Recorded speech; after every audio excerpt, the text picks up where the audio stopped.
Hi everyone. Last lecture में हमने androecium के बारे में पढ़ा था, डेवलपमेंट ऑफ पॉलन जो कि मेल गैमेटोफाइट है इसके बारे में पढ़ा था। और पॉलन के अंदर क्या होता है, बड़ा सेल होता है, एक छोटा सेल होता है।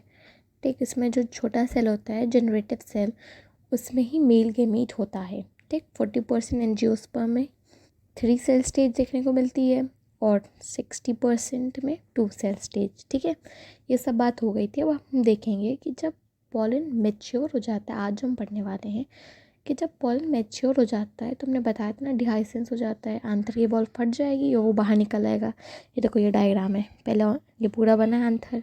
ठीक है, फिर ये है मैच्योर आंथर, बी वाला पार्ट है।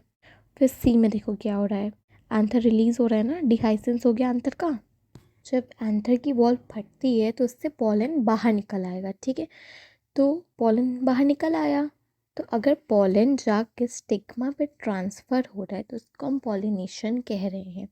बचपन से पढ़ते आ रहे, घिसी पिटी वही डेफिनेशन है, the transfer of pollen grains from anther to stigma. ठीक है, स्टिग्मा को हम पिस्टल भी कहते हैं। ठीक है, तो ये पॉलिनेशन होता है। पॉलिनेशन कितने टाइप का होता है? 2 टाइप्स का होता है। ठीक है, ये अभी हम इसको पढ़ने से पहले एक बहुत इंपॉर्टेंट पॉइंट है, वो हम आपको बताना चाह रहे हैं, क्योंकि ये एग्ज़ाम्स में पूछा जाता है इस आईसी बोर्ड में।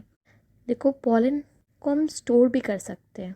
पॉलन को हम स्टोर कर सकते हैं। वो स्टोर कैसे करेंगे? बहुत ही लो टेम्परेचर पे, -196 डिग्री सेल्सियस पे, और किस में? लिक्विड नाइट्रोजन में। इसको हम क्रायो प्रिजर्वेशन भी कहते हैं, मगर ये टर्म अभी आपको नहीं याद रखने की ज़रूरत है। बस ये याद रखना कि पॉलन को हम स्टोर कर सकते हैं बहुत ही लो टेम्परेचर पे, जिसको हम किस में? वो भी नाइट्रोजन में। ठीक है, ये इम्पॉर्टेंट है। ठीक है, और पॉलन बैंक क्या होता है? देखो, जैसे हम लोग पैसे जमा करने के लिए बैंक होता है, वैसे ही पॉलन बैंक भी होता है। वो जगह जहाँ पे हम पॉलन को स्टोर कर रहे हैं। ठीक, पॉलन बैंक ये टर्म है। अब हम पढ़ेंगे वही जो पॉलिनेशन के 2 टाइप्स हैं, वो सेल्फ पॉलिनेशन और क्रॉस पॉलिनेशन। अब समझो कि सेल्फ पॉलिनेशन होता क्या है। एंथर फटा, पॉलन रिलीज हुए, अगर वो पॉलन जिस फ्लावर पे है उसी के स्टिग्मा पे जाके स्टिक हो रहा है तो वो सेल्फ पॉलिनेशन है। देखो, एक फ्लावर में 4 वॉल्स होती हैं, पेटल, सेपल्स और एंड्रोशियम और गाइनोशियम। ठीक है, एंड्रोशियम गाइनोशियम को हम क्या कहते हैं? स्टेमन और पिस्टल भी बोलते हैं। ठीक है, कलेक्शन ऑफ स्टेमन को हम एंड्रोशियम कहते हैं। सुनो, अगर पॉलन रिलीज हुआ और उसी सेम फ्लावर पे के स्टिग्मा पे जाके अटैच हो गया तो उसको हम सेल्फ पॉलिनेशन कह रहे हैं। और अगर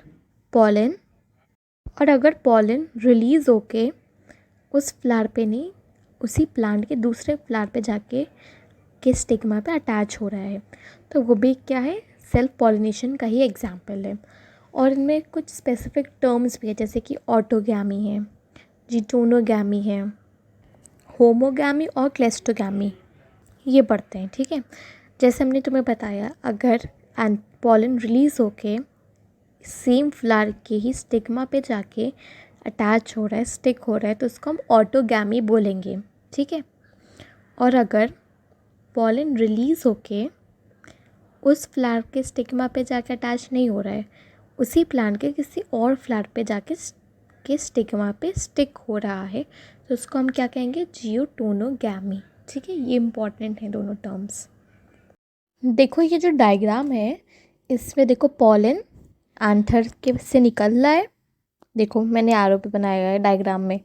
फिर ये उसी के पिस्टल में जाके स्टिक हो रहा है, तो वो क्या है? ऑटोगैमी। ठीक है, इसी तरह से जियोटोनोगैमी का भी डायग्राम है। ये देखो, इसमें एंथर जो से पॉलन रिलीज हुआ, मगर उस फ्लावर में नहीं जाके उसी प्लांट के दूसरे फ्लावर में देखो जाके इसके पिस्टल में अटैच हो रहा है, तो उसको हम क्या कहेंगे?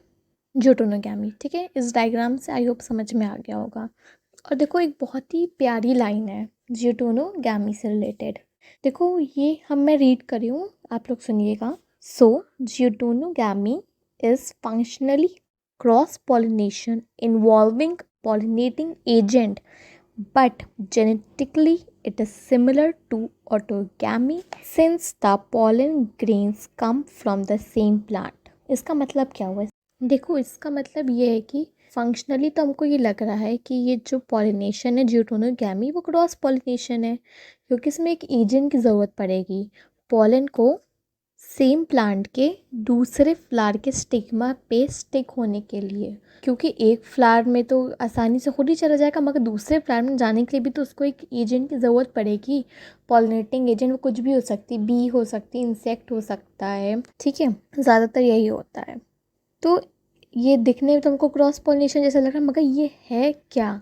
सेल पॉलिनेशन, क्योंकि उसके जो कैरेक्टर होते हैं बिल्कुल सेम प्लांट के ही होते हैं, बिल्कुल जेनेटिकली सिमिलर होता है, बिल्कुल ऑटोगैमी। जैसा फ्लावर ऑटोगैमी से दिखेगा वैसे ही सेम फ्लावर यही होगा जो ड्यूटेनोगैमी से हो रहा है, उसी प्लांट के दूसरे फ्लावर पे अगर हो रहा है तो बिल्कुल जेनेटिकली सिमिलर होगा, क्योंकि पॉलन ग्रेन तो सेम ही प्लांट का है ना, कोई दूसरे प्लांट का थोड़ी है, तो बिल्कुल सेम ही होगा। तो अब ये देखो, अब है होमोगैमी। होमोगैमी का क्या मतलब है? जैसे एक खुला हुआ फूल जो नहीं होता है, ओपन फ्लावर, ठीक है, उसमें अगर एंथर और स्टिग्मा सेम टाइम पे मैच्योर हो रहे हैं तो उसको हम होमोगैमी बोलते हैं, ठीक। और लास्ट है क्लेस्टोगैमी। इससे क्या समझ में आ रहा है? देखो क्लेस्टोगैमी इसका मतलब क्लस्टर बना हुआ है, बंद है, ठीक है। ये क्या फेवर करेगा? सेल्फ पॉलिनेशन, क्योंकि अगर फूल बंद ही है तो एंथर जो है स्टिग्मा के उसी फ्लावर के स्टिग्मा पे जाके स्टिक हो जाएगा, तो ये सेल्फ पॉलिनेशन ही होगा ना। तो इसलिए हम क्लेस्टोगैमी कह रहे हैं, क्योंकि ये फीवर सिर्फ और सिर्फ सेल्फ पॉलिनेशन ही कर पाएगा, क्योंकि फूल खिलेगा ही तो दूसरे पॉलन का आने का तो कोई चांस ही नहीं है ना स्टिग्मा पे, ठीक। और ये सब एग्जांपल्स जो हैं आपकी बुक में वो आप लर्न कर लीजिएगा, दो दो हैं, ज़्यादा नहीं है, ठीक। क्लेस्टोगैमी का ओक्सैलिस एग्जाम्पल है। और अब इसके हम पढ़ते हैं एडवांटेजेस। इसका फर्स्ट एग्जाम्पल है प्योरिटी मेंटेन करना। क्यों ऐसा क्यों हो रहा है? क्योंकि इसमें ना जैसा पेरेंट था बिल्कुल सेम डिट्टो वैसा ही दिखेगा, वही जेनेटिक कैरेक्टर भी होंगे, जीन भी वही होंगे और मॉर्फोलॉजी भी वही होगी। तो ये क्या कर रहा है? मेंटेन कर रहा है प्योरिटी ऑफ स्पेशीज़। और इसको हम यूज़ क्यों करते हैं? ताकि हम ऑब्टेन कर सके pure line characteristics. Pure line characteristic कैसे होती हैं? जब हम लगातार सिर्फ और सिर्फ सेल पॉलिनेशन कराते जाएं, सेल पॉलिनेशन कराते जाएं तो बिल्कुल प्योर लाइन ऑफ कैरेक्टर आ जाएगी, बिल्कुल सेम वही, ठीक है। इसको हम होमोजाइगोसिटी भी बोलते हैं। अब इसका है प्लांट जो है वो, उनको ना प्लांट को डिपेंड होने की ज़रूरत ही नहीं है किसी पॉलिनेटिंग एजेंट पे, क्योंकि सेल्फ पॉलिनेशन के लिए ज़्यादा ज़रूरी नहीं है, ज़रूरी ही नहीं है, बल्कि सिर्फ क्लेस्टोगैमी में ज़रूरत पड़ती है। तो सेल्फ पॉलिनेशन के लिए उनको किसी पे डिपेंड भी नहीं रहना पड़ेगा, पॉलिनेशन के लिए किसी पॉलिनेटिंग एजेंट पे नहीं डिपेंड रहना पड़ेगा। और अब नेक्स्ट पॉइंट है कि बहुत कम पॉलिंग ग्रेन की ज़रूरत होगी, क्योंकि वेस्ट नहीं होगा ना।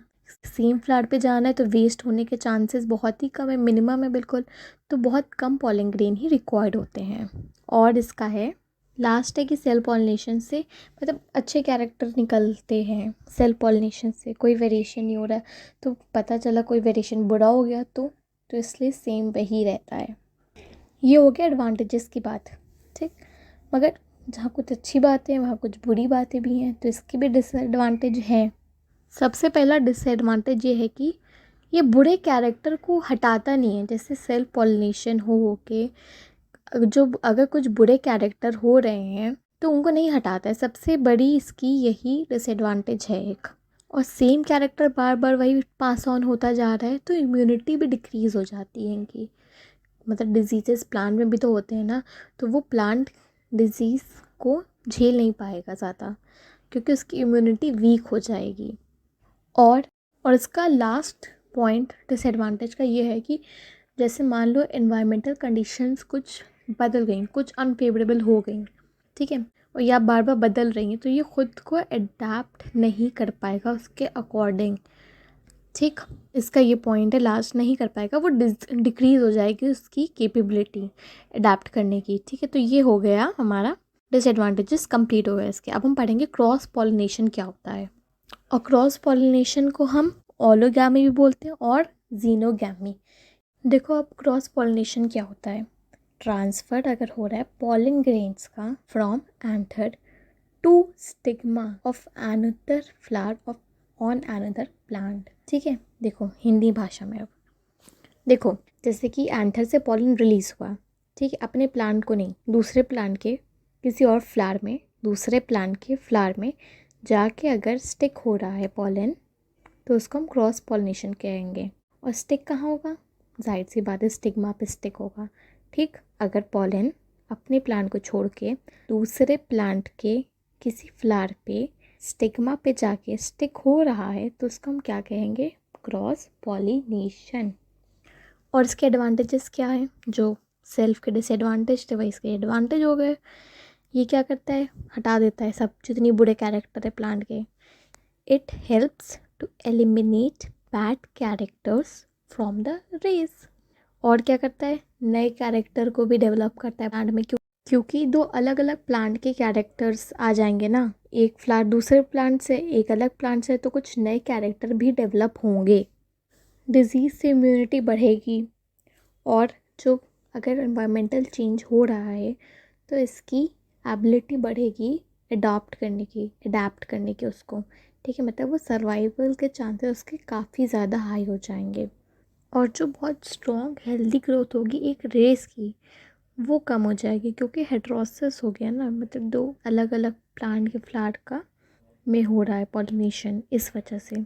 तो ये हमारा क्रॉस पॉलिनेशन भी कंप्लीट हो गया है। एक बार फिर से, क्रॉस पॉलिनेशन में वो फ्लावर यूज़ हो रहे हैं जिनका जेनेटिक मटेरियल अलग है, क्योंकि वो किस में है? दो अलग अलग प्लांट पे हैं। ठीक, तो आज का लेक्चर यहीं पे ख़त्म करते हैं। Thank you everyone.